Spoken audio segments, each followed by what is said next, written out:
Hey guys, it's Jasmine. Today I'm finally doing my labor and delivery story video. I haven't sat down and filmed a video in a while because I've just been vlogging and obviously taking care of my new baby. Yeah, but today I'm finally going to be telling you what happened when I went into labor and everything like that. So I'm going to give a bit of a backstory. So on the Friday before I went into labor, I went into labor on a Wednesday. On the 13th of April, I had my 38-week appointment. She told me that she thought the baby was going to be big, and she checked my cervix and said that it was 3 to 4 centimeters. So when she found out that it was 3 to 4, and combining that with the thought that she thought the baby was going to be big based on how I looked, she wanted to do a stretch and sweep on me, or membrane sweep, which she ended up doing, which was really uncomfortable, let me add. That was not a fun thing at all. It hurt a lot. But she did that, and then everything was normal. I was like really convinced that I was going to go into labor that day, and so was she, honestly, because she was like, how far from the hospital do you live? Just so if you go into labor, you're close. And I was like, oh my gosh. But I didn't go into labor that day, but I did start having, I had like mild contractions that were 7 minutes apart most of the time. Sometimes they were 10 minutes apart, and they lasted up to like 45 seconds, but some were like a minute. They were really, really mild. Like, I could tell when they were happening, but they were like mild period cramps. That's how they felt. Yeah, but that day, I wasn't really worried. Like, we went to the movies. But yeah, that lasted for a while, and nothing happened, which I was kind of bummed about, because at that point I really wanted to get the baby out. And also on that day, literally not even a week before I gave birth, I found out that I wasn't allowed to have anyone at the hospital other than one, like, support person, which was Noah. None of my family was allowed to come to the hospital, like, not even my mom. They weren't even allowed to, like, be in the waiting room or anything. They weren't allowed there because a woman who gave birth about a month before I gave birth contracted, or like, she got strep A while she was in the hospital. So it's like strep throat, but sorry, I'm touching my hair. I see these fuzzes. So she got strep A, and then it went into her bloodstream, and she got, what's that called? Sepsis? Like, it got into her bloodstream. And after she gave birth, a couple days later, she actually died, which is really sad. Her baby was okay. But because of that, kind of to like protect all the pregnant people and people giving birth and the babies, they made it so nobody but one person is allowed there with you, which did suck. Like, I understand why, but it really did suck. And I honestly would have switched hospitals if I knew that before, like, if I found out before a week before I was giving birth, you know? Okay, I think it was on Saturday. So the day after I got the sweep done, I lost my mucus plug. Well, I had my bloody show, which was basically red blood, and it was very mucusy, and it was big, and that, basically, I lost that, and I was like, cool, I'm going into labor now. I'm gonna start getting contractions, or my water's gonna break or something. But that didn't happen. I was just waiting days for that to happen, but it didn't. The Wednesday after all that, on April 18th, I was sitting on the bed, and then I stood up and I felt a gush. I said to Noah, I don't think I just peed. So basically I meant I think my water just broke. Because it wasn't really a lot, but it was like a noticeable amount where I was like, well, I don't think that was pee or like discharge or something. So then I went to the bathroom, it was clear, and I put on a pad just because I wanted to make sure that it was actually my water, so that I didn't just go to the hospital. Then I went to my friend's house because I really was not concerned, because I had so many, like I was just basically waiting for labor for so long. I didn't think I was going, like, I didn't think my water broke. So I went to my friend's, and then I called my mom, and she was like, yeah, you need to call the hospital. And then I called the hospital, and they told me to, like, go in soon. So my water broke at 3:30, then I called at 4:30, and they said, okay, so just, you don't have to rush in because you're not having contractions or anything. Have dinner first, and then come in, and we'll check you and everything like that. Then we went to McDonald's that was my last meal before giving birth. And then, so we got to the hospital at, sorry, I'm looking at my phone, I wrote stuff down. We got to the hospital around 6:30, and actually for dinner, it was supposed to be my brother's birthday dinner that night because my brother's birthday is April 18th, but that didn't happen. I just got McDonald's, and that's when we went to the hospital. We ended up there at 6:30. When we got there, it is not like the movies at all. We weren't like rushed in or anything. We had to sit in the waiting room and wait to be admitted after we like told them, hey, my water broke. Then we were just sitting and waiting for a bit. After a while, probably like 40 minutes, a nurse took us into a room. She checked me and she confirmed that my water broke. And then I had to stand there and wait for her for like over half an hour, just not wearing any pants, because she said, oh, I'll be right back. And then she just disappeared. I think, like, I don't really know what she was doing. I think she was helping with another delivery or something. Lucian did not like to cooperate, and it took her like 10 minutes to get like a good heartbeat because he just kept moving. Every time she found a heartbeat, he would just swap sides. And then after all that and finding the heartbeat, getting her hooking me up on the machine for so long, we had to switch rooms anyway. So then we got into that room, and then they had to hook me up to all the stuff again, and then it took her like 15 minutes trying to find the heartbeat, which I had on video, and I was like fast forwarding it, and it was literally 15 minutes long of her just moving the little monitor things trying to find the heartbeat. So then after that, the nurse checked me, and I was still 3 to 4 centimeters. So nothing was progressing there. I still wasn't having contractions. So at 9 p.m. she told me to go for a walk for half an hour until the doctor was back and could check me because she was doing other things. So we went for a walk until 9:30, and I came back and they hooked me up to the machine, and the nurse said that she could see contractions on the screen, like my walking actually like started something, but I couldn't feel the contractions at all, so basically nothing was happening still. So then the doctor came in and I got checked around 10:20 p.m. I was still 3 to 4 centimeters, and so the doctor told me that I would have to be put on oxytocin, which is a hormone that basically starts contractions. So then at 10:30 I was given oxytocin and an IV. And that took forever to put in because she couldn't find my vein. She tried to put it in on this arm. She tried to put it on my hand, on my wrist, and that didn't work. And then, so she switched to this arm. I don't have it anymore, surprisingly, but I had a bruise here for 2 weeks. And then she tried to put my hand, and then finally she got it and succeeded and put it on my arm. She said that it could take 30 minutes or more to start the contractions, and it definitely took more because I didn't start to feel anything until 1:30 in the morning, and then I started to feel like pretty bad, like it felt like intense period cramps was what I started to feel around 1:30, and that's when I knew that it was about to start. I'm getting a phone call.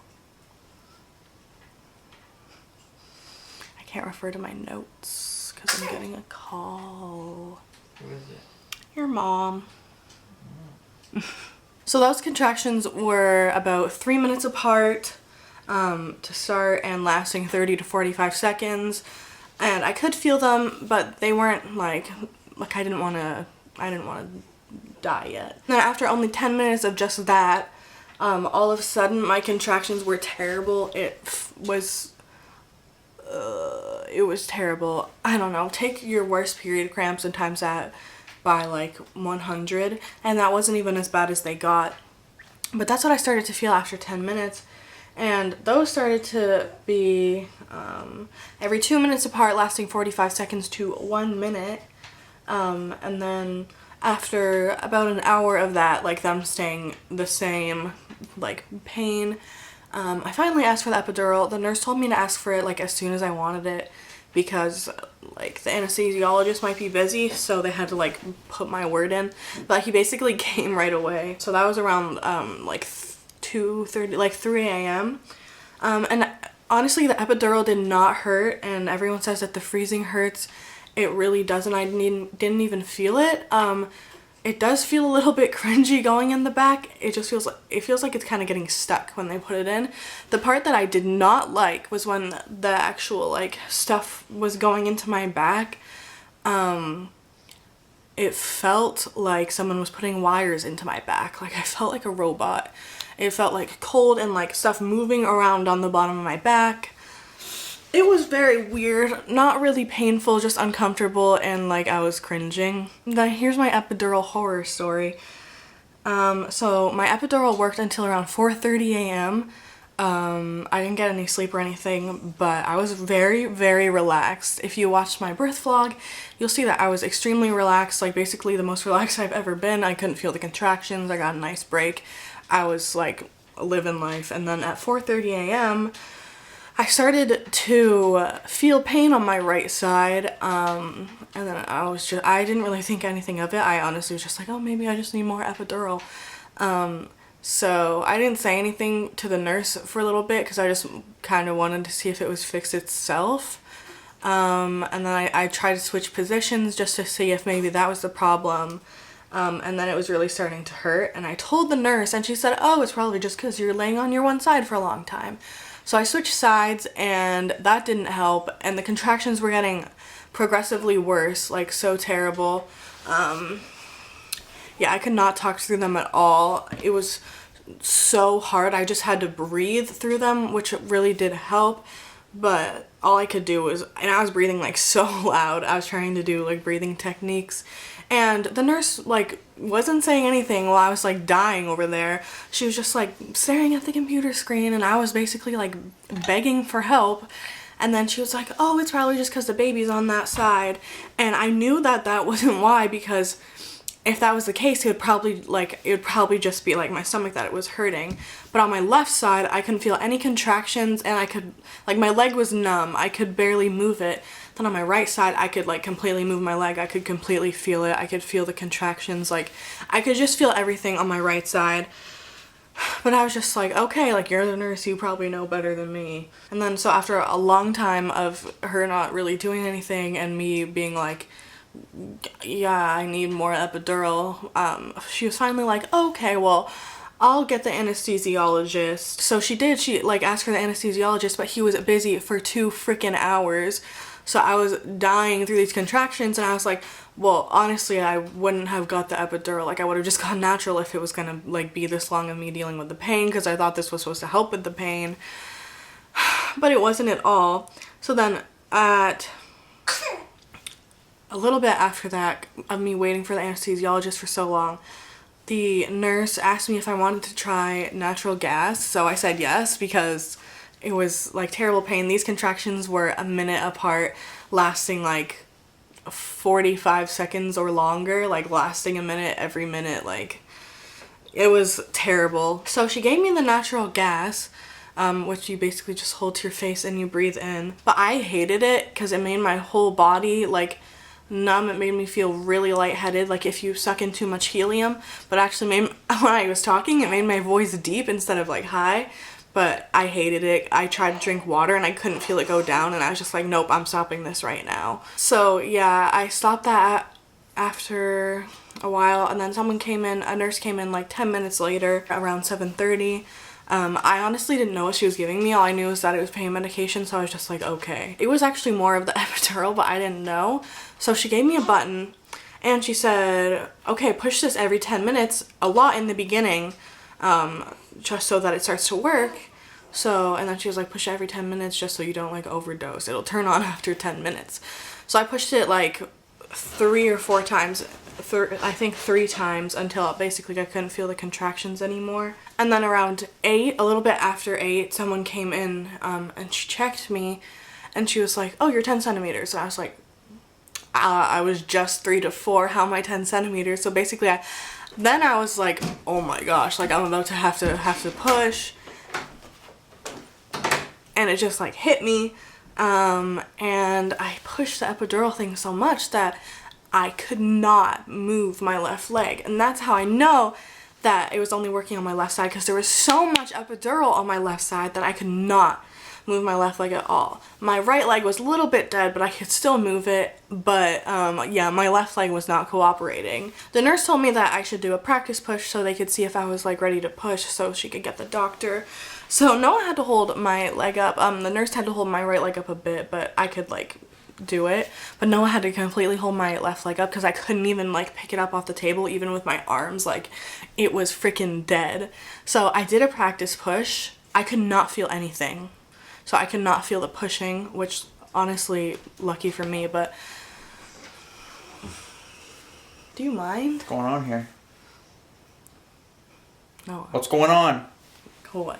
So I pushed and they saw the head, like they saw the baby's hair, and then she was like, oh, do you mind if I just go to the bathroom real quick? And I was like, you just made me push, but okay. So she left and she went to the washroom. And she was gone for 20 minutes, and every single contraction I got, I was like, oh my gosh, I feel the urge to push. Like, I need to push. So I was like trying to hold this baby in. And then finally at 8:30 they came in and they started to get me ready and everything. And then I started pushing at around 8:34. Noah had to hold my left leg up the whole time because I could not hold it up. And then it took like 6 pushes to get him out, and he was born at 8:38. I could not feel anything because I had so much freaking epidural, which I'm not complaining about. It only took me 4 minutes to push him out. Usually the problem if you have an epidural is it takes longer to push, but he came out like really quick. He was ready to come out. Like, I don't know how long I was at 10 centimeters for, because I liked all my nurses except the one who would not listen to me when I was like, this epidural is not working. And she checked me, and I'm pretty sure that I was 5 to 6 centimeters when she checked me once, but she did not tell me. But I heard someone else ask, like, oh, what's she at? And then she was like, oh, 5 to 6 centimeters. I had no idea if she was talking about me. But then when I found out I was 10 centimeters, I was like, well, I must have been 5 to 6. It was pretty easy to push. Like, I did tear. I had to get 6 stitches, but when I was trying to get the head out, she was like, oh, just cough, because you don't want me to push hard. She was like, just cough so that the head comes out. So that was weird, but I did, and his head came out. And even though I couldn't feel the pain, it felt really relieving when his head like fell out, but a lot of liquid came out with the head. Lucian Francis Rickman, born April 19th at 2018 at 8:38 in the morning, weighing 7 pounds 10 ounces, and he was 19.7 inches long. I would just like to say that my obstetrician was wrong. He was not a big baby. He was an average size baby, and he was actually like pretty tiny. That's pretty much it. The contractions, not fun. I hated staying at the hospital, especially because I wanted my family and friends to meet him so bad, but none of them could be there. Basically, just the worst part about the experience was that I hated being at the hospital. After having a baby, I just wanted to go home. So like, yeah, if you're like me, a home birth might be something to look into, or like a birthing center, I don't know. But yeah, that's pretty much my labor and delivery story. Everything pretty much went well other than my like failed epidural. My labor, I think, was 16 hours long. Well, by the time my water broke to when I gave birth was 16 hours, actually 17 hours. But then my labor was from 1:30 until 8:30, so what's that? 7 hours long. My labor was 7 hours long. But yeah, that's pretty much it for my story. I hope you enjoyed this video, and if you are about to give birth and you're watching this video, good luck to you. It is hard, but it is definitely like manageable. Everyone does it. The thing that got me through was saying there are over 7 billion people on this earth. There have been more. Everyone had to be birthed somehow. So hopefully that's reassuring to you and you'll get to meet your baby. But I hope you enjoyed this video. If you did, give me a thumbs up, comment down below, subscribe, and all that fun stuff. Please turn the notifications on because YouTube does not like me to put me in the subscription box, but if you turn the notifications on, you'll see me there. My social media links are in the description, and I hope you have an awesome day. Bye!